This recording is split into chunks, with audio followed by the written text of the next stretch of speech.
Hi friends, ఎలా ఉన్నారు? ఈరోజు కోడిగుడ్లు పులుసు చేస్తున్నాను. ఇది ఒక వెరైటీతో చేస్తున్నాను, చూడండి.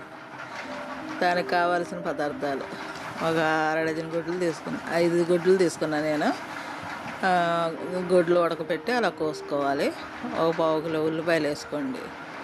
వాటికి కావాల్సిన పదార్థాలు: ఇప్పుడు శనగపిండి, బియ్యపిండి కలిపేసుకొని కొద్దిగా వాటర్తో కలుపుకొని కొద్దిగా చిక్కగానే కలుపుకోండి. మనం ఇప్పుడు అందులో కొద్దిగా ఉప్పు, కారం కూడా వేసేసుకొని కలుపుకోవాలి. వాటర్ కలుపుకొని మనం కోడిగుడ్డు దానికి లైట్గా రాసుకోవటం. ఉడకబెట్టిన గుడ్లు అలా 2 ముక్కలుగా కోసుకొని పక్కన పెట్టుకోండి. ఇప్పుడు మనం శనగపిండి బాగా చిక్కగా కలుపుకోవాలి. ఏమీ లేదు, లైట్గా కొద్దిగా శనగపిండి రాస్తే కోడిగుడ్డుకి కోడిగుడ్డు పకోడీలాగా రెడీ చేస్తాను, చూడండి ఫ్రెండ్స్. లైట్గా చాలు, ఎక్కువ రాయే అవసరం లేదు. అలా చక్కగా కలుపుకోండి. గుడ్డుకి పైన అలా రాయాలి.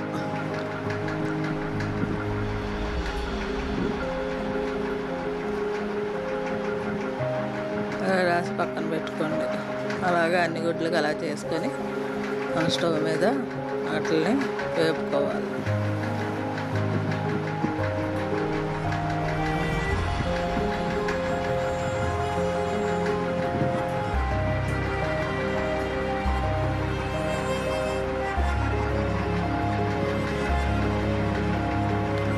లైట్గా చాలు, అలా రాసేసుకొని ఇప్పుడు మనం కళాయి పెట్టుకొని స్టవ్ మీద నూనె, వాటికి సరిపడా నూనె పోసుకోండి.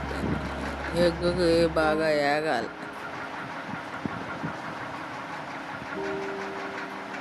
ఇప్పుడు ఈ శనగపిండి కలిపిన ఎగ్గులన్నీ నూనె కాగిన తర్వాత ఆ నూనెలో వేసేసుకోవాలి.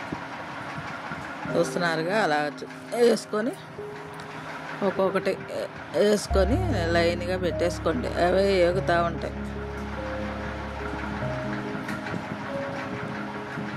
ఇది ఒక వెరైటీ కూర చేస్తున్నా, మీరు చూడండి. మీరు కూడా చేసుకోవచ్చు అప్పుడప్పుడు. ఎగ్ ఒకేలాగా కాకుండా వెరైటీగా చేసుకోవచ్చు. ఇలాగా పిల్లలకి స్నాక్ కూడా పెట్టుకోవచ్చు. ఇలా వేపుకొని పిల్లలకి స్నాక్ లాగా పెట్టుకోవచ్చు. నేను ఇది కూరలాగా చేస్తున్నాను, ఎలా చేస్తున్నానో చూడండి. ఇప్పుడు అలా అవన్నీ వేగిపోతాయి. మనం కదపుకోకుండా అలా వదిలేద్దాం. కాసేపు మూత పెట్టేసి సిమ్లో పెట్టేసి అలా వేగుతూ ఉంటే కాసేపు మూత పెట్టుకుందాం. ఆ ఆవిరికి బాగా అవి వేగాలి. చూసారా? ఇప్పుడు అలా ముక్క మళ్ళీ అది తిప్పుకోవాలి.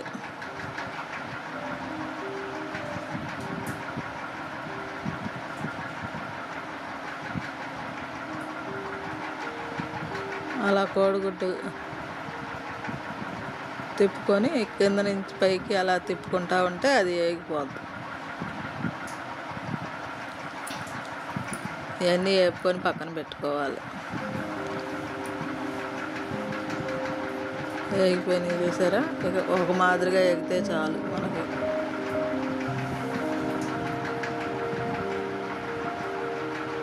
అలా నురుగులాగా వచ్చింది. గుడ్డు బాయిల్ అయితే అలాగే వస్తుంది. మీరు కంగారు పడబాకండి. నురుగులాగా వచ్చింది ఏంటా అనుకుంటారేమో. మనకు గుడ్డు, శనగపిండి ఇవన్నీ కలిసినాయి కాబట్టి అలా నురుగులాగా వచ్చింది. మనకు నూనె కూడా శనగ నూనె కాబట్టి అలా వస్తుంది. ఇప్పుడు అవి పక్కకి తీసుకొని మనం కూరకి రెడీ చేసుకుందాం. తాలింపు రెడీ చేసుకుందాం.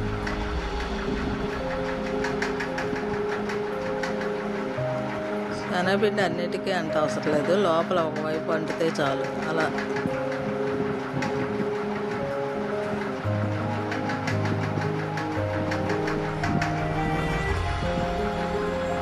ఇప్పుడు అన్నీ పక్కన పెట్టేసుకొని మనం 2 ఎండుమిరకాయలు, కొద్దిగా ఆవాలు, జీలకర్ర వేసుకోవటమే తాలింపు.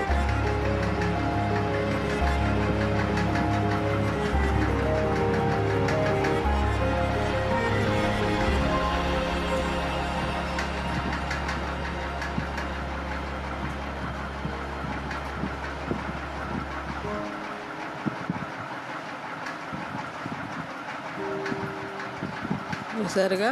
ఇప్పుడు ఆ నూనెలో మనం కొద్దిగా 2 ఎండుమిరకాయలు గిల్లేసుకొని తాలింపు పెట్టుకుందాం కూరకి. ఈ పక్కన పెట్టుకొని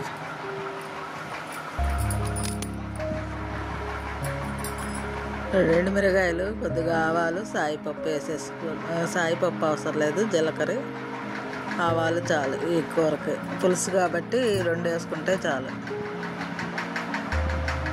కొద్దిగా జీలకర్ర, కొద్దిగా ఆవాలు,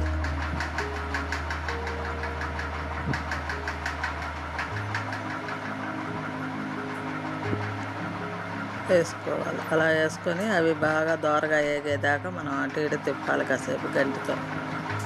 అరుగురుగులా మనకు కనపడదు, మనం తిప్పుకుంటా చూస్తూ ఉండాలి. అది ఏగుతూ ఉంటాయి. సన్న సెగ మీదే వేపుకోండి, లేదంటే మాడిపోతాయి.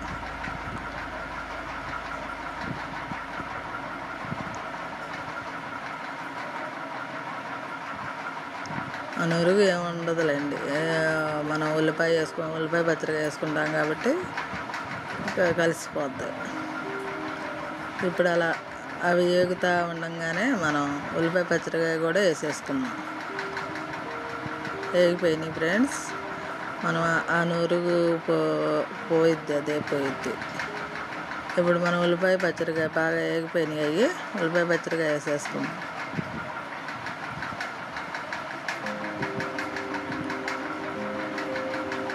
మనం పకోడీకి ఎలా రెడీ చేసుకుంటామో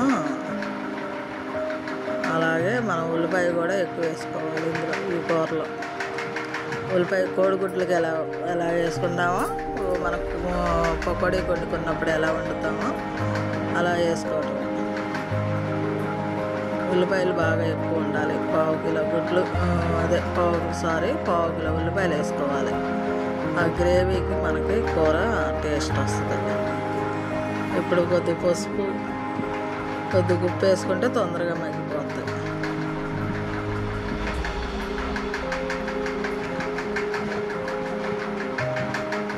వేసుకొని అవి కాస్త మగ్గేదాకా మనం అటు ఇటు తిప్పి మధ్యలో కాసేపు మూత పెడతాం. ఒక 5 నిమిషాలు మూత పెడితే అవి తొందరగానే మగ్గిపోతాయి.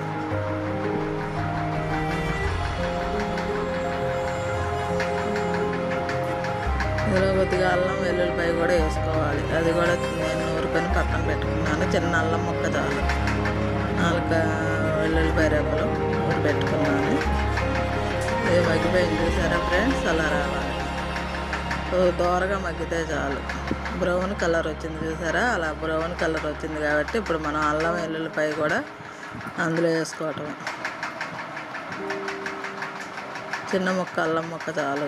4 వెల్లుల్లిపాయ రెబ్బలు నూరుకొని అందులో వేసుకోవటమే.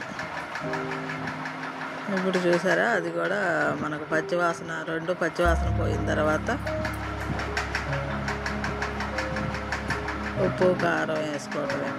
బాగా మగ్గాలి అది. అదే పచ్చివాసన పోయి మంచి స్మెల్ వస్తుంది మనకి. నూనె అనేది తేలిద్ది. అప్పుడు మనం ఉప్పు కారం వేసుకున్నాం. ఉప్పు వేసాం కాబట్టి కారం వేసేసుకోవటమే.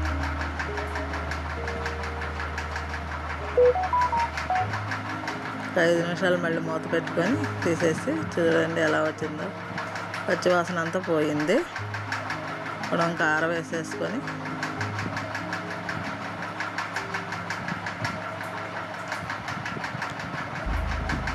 ఉప్పు చాలిపోతే కొద్దిగా వేసుకోండి. ఇందాక కొద్దిగా వేసాం కాబట్టి. కారం, మసాలా కారం మనం నూరుకొని పెట్టుకున్న గరం మసాలా కూడా వేసేసుకోండి. అన్నీ వేసేసుకొని కలిపేసేసి మళ్ళీ ఒక 5 నిమిషాలు కొద్దిగా ఏగనియ్యాలి. ఉప్పు కారం మొత్తం బాగా వేగిన తర్వాత కొద్దిగా నిమ్మకాయ సైజు అంత చింతపండు తీసుకోండి. ఇవి బాగా కలిసేటట్టు ఉల్లిపాయలు, మసాలాలు, కారం కలిసేటట్టు గట్టిగా తిప్పండి పట్టుకొని. ఇది వేగుతూ ఉంటుంది. మనం కొద్దిగా నిమ్మకాయ సైజు చింతపండు కూడా కొద్దిగా నానబెట్టుకొని పక్కన పెట్టుకున్నాను నేను. కొద్దిగా చాలు. అది ఆ నిమ్మకాయ వాటర్ కూడా పిండుకొని ఇందులో పోసేసుకోవాలి.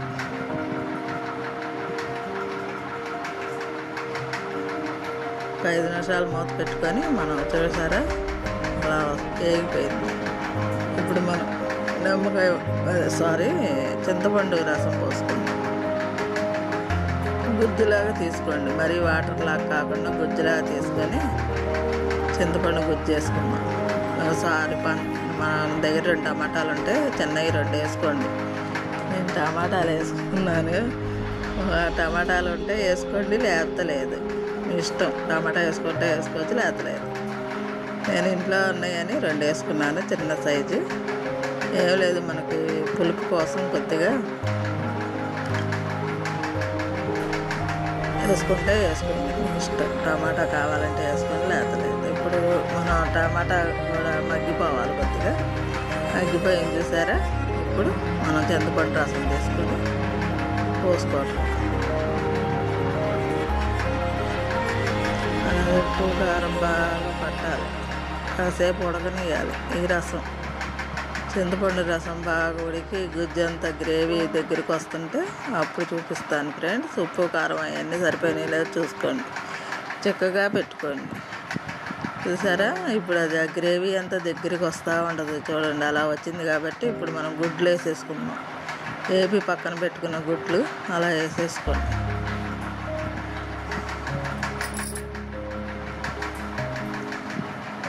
ఇలా వేసుకొని అవి కూడా కొద్దిగా మొత్తం దగ్గరికి వచ్చేదాకా మనం గ్రేవీగా గుజ్జుగా వస్తాయి.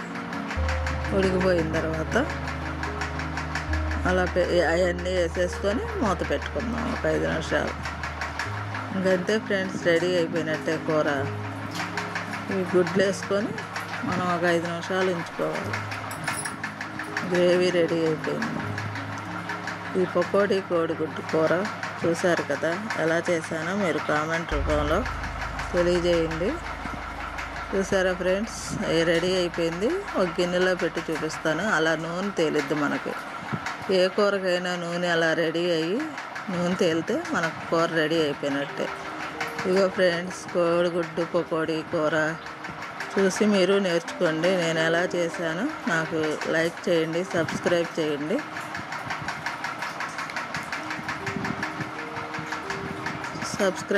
ఫ్రెండ్స్. ఉంటా, బాయ్.